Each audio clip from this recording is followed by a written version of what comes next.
প্রতিটা সংসারে বউরা নিজের সংসারের কাজ সাজিয়ে গুছিয়ে রাখতে বেশি ভালোবাসে। আমিও তার ব্যতিক্রম না।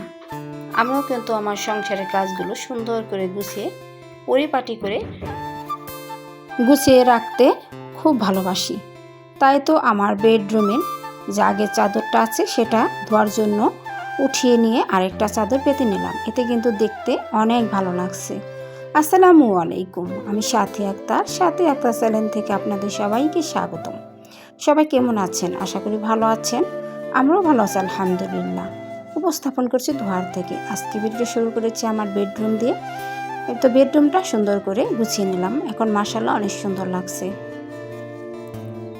আজকে আমি কিছু কেনাকাটা করেছিলাম, তো সেগুলোই শেয়ার করব। কেনাকাটাগুলো আরও আগে করেছি, এখনও শেয়ার করা হয়নি। তো ভাবলাম আমার প্রিয় আপুদের সামনে শেয়ার করি। আসলে আমার অনেক ভালো লাগে। এই যে আমার হাতে যে ড্রেসটা দেখতে পাচ্ছেন, সেটা কিন্তু আমি অনেক পছন্দ করে নিয়ে আসছি। এই কালার ড্রেস কিন্তু পরা হয় নাই, এটা কাজ করা ড্রেস। এই ড্রেসটা কিন্তু দেখতে অনেকটাই সুন্দর।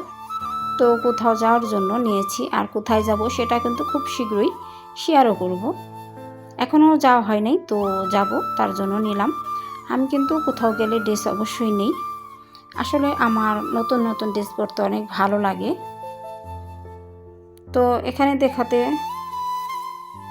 পেলেন যে সেলোয়ারটার নিচেও কাজ করা। আর এখন দেখিয়ে দিলাম ওড়নাটাও কিন্তু দারুণ, অনেক সুন্দর। তো আপনাদের কেমন লাগছে কমেন্টস করে বলতে ভুলে যাবেন না প্রিয় আপুরা। তো এখন ড্রেসটা ভাঁজ করে রেখে দিলাম। আর আমি পরার জন্য 4টি ড্রেস নিয়েছি, সেটা বাসার জন্য, সেটা কিন্তু দেখাবো। আর এক জোড়া জুতা নিয়েছি সিম্পল। এই কালার আরেকটা জুতা নিয়েছিলাম, সেটা কিন্তু চুরি হয়ে গিয়েছিল। তো আরেকটা সিম্পলের মধ্যে জুতা নিয়ে আসলাম। এখন আমার যে বাসায় পরার জন্য ড্রেস সেগুলো দেখাচ্ছি। এগুলো কিন্তু বেশি দামি না, খুবই অল্প দাম। তো যেহেতু গরম পড়েছে, গরমের মধ্যে কিন্তু এই নরম জাতীয় সুতির মধ্যে এই ড্রেসগুলো পরতে অনেক ভালো লাগে। আমি কিন্তু আমার ড্রেস সবসময় আপনাদের সামনে শেয়ার করি, আমার ভালো লাগে আর কি।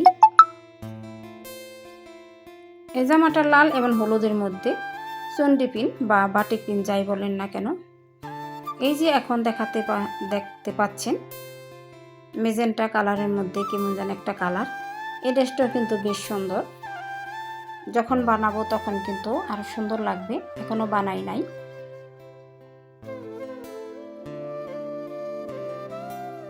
তো এখন দেখতে পেলেন যে এই ড্রেসটাও কিন্তু সুন্দর। এরকম একটা ড্রেস কিন্তু আমি অলরেডি সবসময় পরি বাসায়, তারপর আরেকটা নিলাম, ভালো লাগে আর কি। আমার এই যে 4টি ড্রেসের মধ্যে কিন্তু এই যে ব্লু কালার ড্রেসটা, এই ড্রেসটা কিন্তু আমার বেশি ভালো লাগছিল। এই ড্রেসটার যে ওড়নাটা, সেই ওড়নাটা কিন্তু আরও ভালো দেখতে, তার জন্য নেওয়া। জানি ব্লু কালারটা থাকবে না, নষ্ট হয়ে যাবে, তারপরও নিলাম, ভালো লাগলো। এমনিতেও আমি ড্রেস কয়েকদিন পরই বানাই, অনেক লাগে আমার। আমি রং থাকতে বা ছেঁড়ার আগেই রেখে দিই। এখন দেখাচ্ছি একটা পার্সেল। তো আমি এক ইউটিউব থেকে আমার মিষ্টি আপুর কাছ থেকেই অর্ডারটা করেছিলাম। আপনারা সবাই চিনবেন, বাংলাদেশি ব্লগার লিপি আপু। এই লিপি আপু কিন্তু অনেক প্রোডাক্ট দিয়ে থাকে সবাইকে, সবাই কিন্তু অর্ডার করে নেয়, খুব সুন্দর সুন্দর প্রোডাক্ট। যখন লিপি আপু ভিডিওটা আপলোড করলো তখন কিন্তু দেখতে পেলাম। তো এর মধ্যে যে হাতে 2টা দেখতে পেলেন, সেটা একটা জার, সিরামিক্সের জার। আর এখন হাতে দেখতে পাচ্ছেন এটা একটা ফ্লোট ম্যাট। তো ফ্লোট ম্যাট আমার কাছে এত ভালো লাগলো, 2টাই অর্ডার করে নিতে চাইলাম, কিন্তু পরে একটাই নিলাম, ভাবছি আরেকটা নেব। তো প্রথমটাই যখন ভালো হয়েছে, তো আরেকটাও নেব। আর এখন এই 2টাও দেখিয়ে দিচ্ছি। এই তো সিরামিক্সের জার, এটার মধ্যে লবণ, চিনি, চাপাতি সব কিছু রাখা যাবে, কিন্তু এখানে তো চামচ নাই, অন্য একটা চামচ দিতে হবে। কিন্তু দেখতে কিন্তু মাশাআল্লাহ অনেক সুন্দর। আপুকে 2টা দিতে বলেছি, আপু বুঝতে পারে নাই, একটাই দিয়েছে। তারপরও বলেছি আপু আবার 2টা দিয়ে দিও। যাই হোক, পার্সেলগুলো দেখিয়ে দিলাম। অফ ক্যামেরায় কিন্তু সমস্ত বাসাটা সুন্দর করে পরিষ্কার করে গুছিয়ে নিয়েছি, রুমগুলা ঝাড় দিয়ে নিয়েছি, বিছানাগুলো গুছিয়ে নিয়েছি। এখন আমি রান্নার প্রস্তুতে চলে আসছি। আজকে করলা দিয়ে ছোট চিংড়ি মাছ রান্না করব, মাংস রান্না করব, আর আমার ছেলের জন্য সোয়াবিনের তরকারিটা রান্না করব। এটা কিন্তু মাঝে মধ্যেই শেয়ার করি, যেহেতু আমার ছোট ছেলে খেতে পছন্দ করে। তো আমি এখন রান্নাটা বসিয়ে দিব। অফ ক্যামেরায় কিন্তু সোয়াবিনের তরকারিটা আমি রান্না করে নিয়েছি। আর এখন ছোট ছোট চিংড়ি মাছ, সেগুলো দিয়ে সুন্দর করে করলা ভাজি করব। অনেক দিন ধরে কিন্তু ছোট ছোট চিংড়ি মাছ দিয়ে করলা ভাজি খাই নাই, তো ভাবছি আজকে ভাজিটা করে নিই। যাই হোক, মশলার সাথে ভালো করে আমি মাছটা কষিয়ে নিয়েছি ভাজা ভাজা করে। এখন দিয়ে দিচ্ছি করলাগুলা, আর দিয়ে দিলাম কাঁচামরিচের ফালি।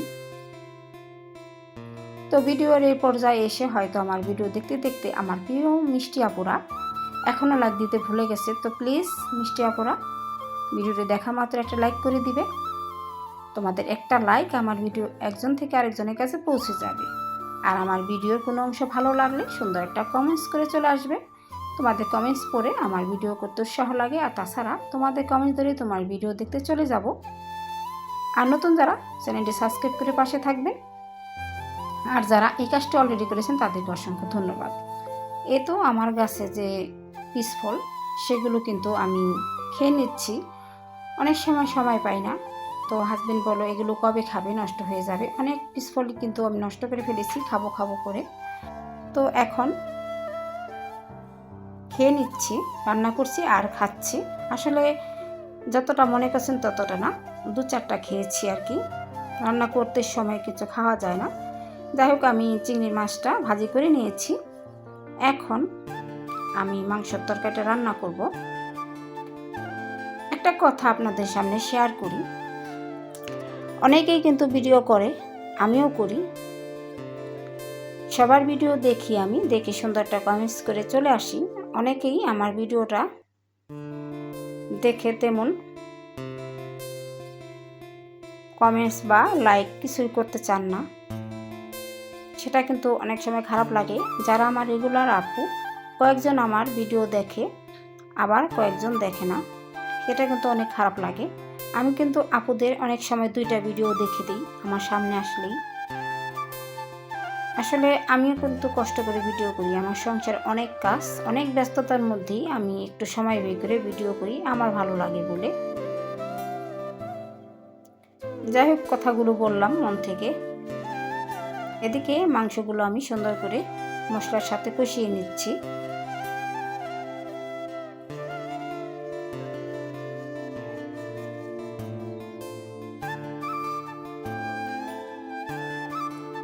তো আমি মাংসগুলো সুন্দর করে রান্না করে নিয়েছি। এখন ভাজা জিরের গুঁড়ো দিয়ে দিলাম।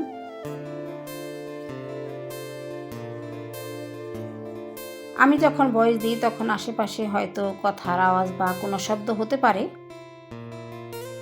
সবাই ক্ষমার দৃষ্টিতে দেখবেন। যাই হোক, রান্নাটা করে নিলাম। মাংসের তরকারি, চিংড়ি মাছ দিয়ে করলা ভাজি আর সোয়াবিনের তরকারি। তো কেমন হয়েছে কমেন্টস করতে ভুলে যাবেন না। তারপরে সন্ধ্যার পরে আমি আমার হাজবেন্ডের সাথে কোথাও ঘুরতে গেলাম। তো আমাদের এখানে বারহাঘাট, সেই ঘাটে গেলাম। খুবই জনপ্রিয় এটা, বারহাঘাট বা মৈনট ঘাট বলতে পারেন। এখানে এসে চটপটি খাচ্ছি। অনেকটা সময় ঘোরাঘুরি করেছি, কিন্তু সেগুলো ভিডিও করা হয় নাই, শুধু চটপটি খাচ্ছি, একটু ভিডিও করলাম। হাজব্যান্ড কিন্তু ডিম দিয়ে খায় নাই, সে ডিম ছাড়া, আর আমি ডিম দিয়ে। এখন কিন্তু আমরা সবাই খাবো। আমার আজকের ভিডিওটা কেমন লাগছে কমেন্টস করে ভুলে যাবেন না। যদি ভালো লাগে চ্যানেল জুড়েই থাকবেন, চ্যানেলটি সাবস্ক্রাইব করে পাশে থাকবেন, লাইক করবেন, কমেন্ট করবেন, আর আত্মীয়স্বজনের সাথে শেয়ারও করে দিবেন। সবাই ভালো থাকবেন, সুস্থ থাকবেন। খুদা হাফেজ।